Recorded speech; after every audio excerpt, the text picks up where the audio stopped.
Hey, folks, we have them back. Jeanette Hoffman, Republican strategist, president of Marathon Public Affairs, and also Brendan Gill, a Democratic strategist and president and CEO of the BGill Group. Good to see you, folks. Thanks, Steve. Thank you. All right, come on, let's bring the energy, folks, because there is a gubernatorial election in New Jersey.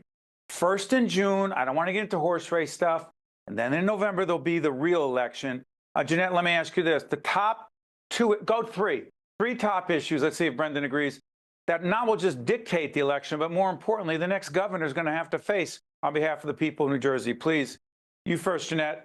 Overall affordability, energy, because our energy bills are going up by 20% this summer on the electricity side, and then to property taxes, right? It's always property taxes, Steve. We have the highest property taxes in the entire country, and they just got higher under Governor Murphy. So those three issues together, that's what everyone's going to be talking about on the campaign trail, Republican and Democratic.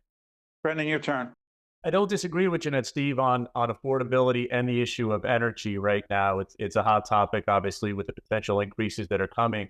But an increasingly new issue that is emerging in real time, particularly in the Democratic primary, is how you're going to deal with and fight and or stand up, depending on what of those buckets you're in, to the president and the national situation.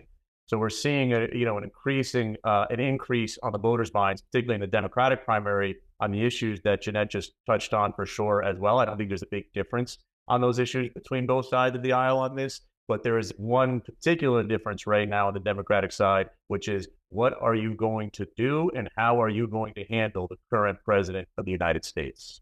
Jeanette, is that an issue for the next governor? Okay, the campaign is one thing. Okay, again, you check out the whole range of programs talking about where things are in the race, the latest poll, just not who we are and what we do. But Jeanette, do you actually believe, as Brendan just laid out, that the next governor will have to figure out what he or she will need to do to fight or not fight the Trump administration on policy issues?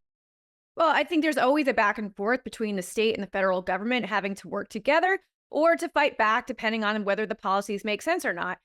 So I'm not sure where we're going to be come, this campaign season, come the fall. But right now, look, you saw President Trump saying he's going to reinstate the SALT tax deduction. I think that's a good thing. I think you heard Governor Murphy saying, I want to work with the president to do that. Hold on one second. Joe, to clarify, right now it's capped at $10,000, your deduction for your state and local taxes. And President Trump is saying he's open to what, Jeanette?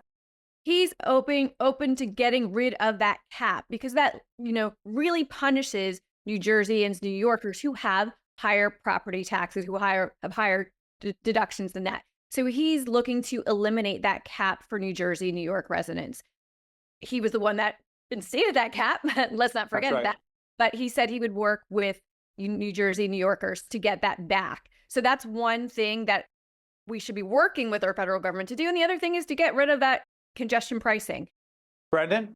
Why can't whoever becomes the governor saying, if that happens, big if that happens and the SALT deduction is not capped any longer at 10 grand and it's now, there's no cap, why shouldn't the next governor say, thank you, Mr. President?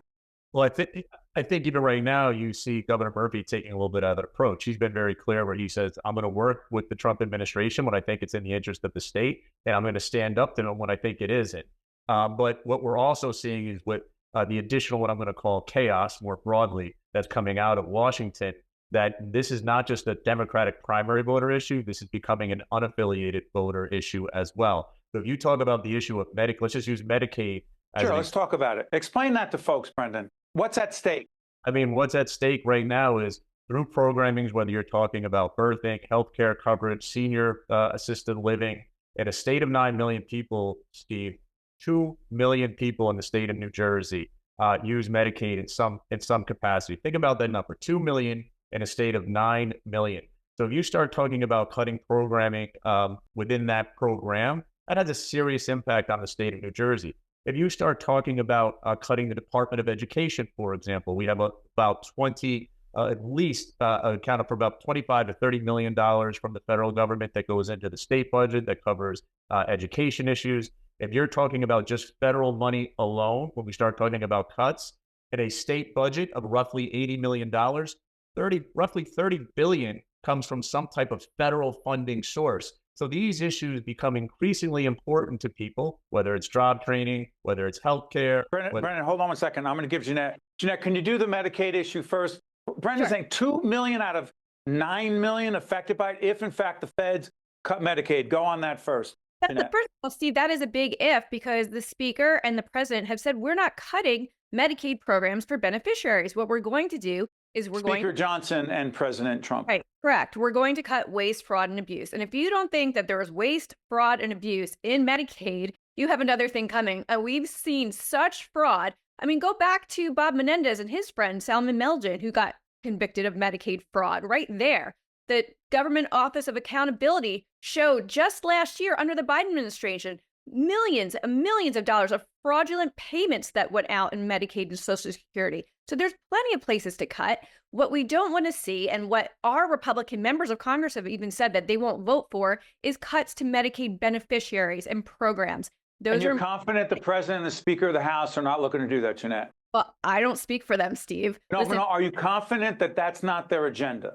That is what they've said, and I can take them at their word. So those, and that would be politically damaging to them. And listen, even Steve Bannon, who's a very controversial figure and not someone I, really support, but he has said a lot of MAGA people are on Medicaid. This would be politically damaging to Republicans and independents and affiliated Democrats alike. So I just wanted to stop Brendan right there. It is a very big if Medicaid. Big if. Go ahead, Brendan. But it's a big if. But that's what sums up the problem right there. President Trump right now has the lowest approval ratings of any president in the history of polling at this point in time in his term. So that's just a fact. The fact on hold on, Brendan. Respectfully, the Democrats' public approval rating based on an MSNBC and CNN poll is much worse. Is that fair to say as well? That's absolutely fair to say. We're talking about Congress, Democrats in Congress. The reputation and among the public is horrific. True, Steve, but I'll push back on that and tell you that right now in the generic ballot, Democrat versus Republican, House of Representatives ballots, Democrats are up by 13 points in the generic ballot. I'm not saying. Finish your point, Brendan. I'll come back to you. Finish your point, Brendan. I'm not saying that we don't have some work to do on our brand as a Democratic Party. Do not get me wrong. And the overall numbers have been low. I just wanted to come back to this to sum it up, Steve, is that when we talk about the issues, which is where we started, like what are the issues going to be on the minds of voters in this governor's race? I think because of how Donald Trump handles himself, because of the constant kind of new information, chaos, whatever you want to call it, coming out of Washington every day, if it continues where we are right now, his leadership, his presidency, and how the potential governor is going to deal with that will be an issue. So, Jeanette, Brendan is saying President Trump himself and his leadership is a huge issue for the next governor. Go ahead.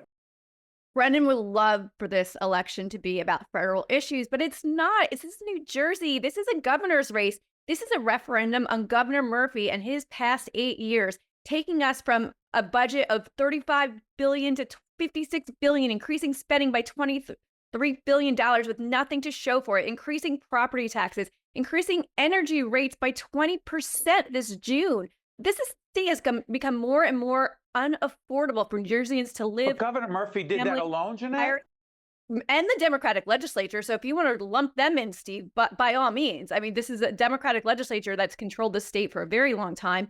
The assembly is also up on the ballot. You can talk about federal issues and what Trump might or might not do, but the governor's race is a referendum on the past decade of leadership. And it's going to be all about what we can do for New Jersey residents to make their lives better and make their lives more affordable. 30 seconds, Brendan. I actually agree with you. That's going to be a big part of the campaign, but the national platform of Donald Trump is going to tie directly into those issues, and the decisions that Trump makes will affect those issues. So where you stand with Trump will matter. Jeanette, can we agree that there are state issues and what the federal government does or does not do also impacts not only who the next governor is, but the 9 million people in the state? Is that a fair assessment? Sure, absolutely. And listen, people are looking for the cost of goods and services to come down. They're looking for gas prices to come down, which they already have been because President Trump is prioritizing energy independence. But if the tariffs, which is not something I agree as a free market person, makes things more expensive, that will be an issue. I agree with Brendan on that. but also, the cost of living in New Jersey. Governor Murphy just introduced a budget that raises taxes by $1.2 billion in New Jersey. Jeanette, I gave you the last word, and I know Brendan's got 10 seconds more. I got to go. Listen, Jen, I'm glad the Republicans are finally on the fiscal health bandwagon. It's taken a while to get you there, but I'm glad you're finally agreeing with what the Democrats have to do to clean up the messes you leave. Have a good day, everybody. Okay. We'll tape this for the next session. Take this offline to Brendan and Jeanette. Thank you so much. We appreciate it. Well done.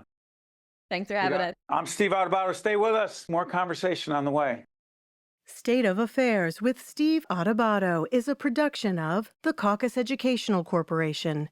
Funding has been provided by Bergen Newbridge Medical Center, Horizon Blue Cross Blue Shield of New Jersey, EJI Excellence in Medicine Awards, the Fidelco Group, the New Jersey Education Association, PSCNG, Rowan University, New Jersey's Clean Energy Program, and by the New Jersey Economic Development Authority. Promotional support provided by New Jersey Monthly and by CIANJ and Commerce Magazine. The New Jersey Board of Public Utilities offers programs to help New Jersey residents save money and energy so we can all participate in making a cleaner and healthier New Jersey. Our free Comfort Partners program helps income-qualified residents create a more comfortable home with energy-efficient upgrades, which can help reduce your bills. And our Community Solar program can help you save on your utility bills, even if you don't have an appropriate roof for solar. Learn more at nj.gov/BPU.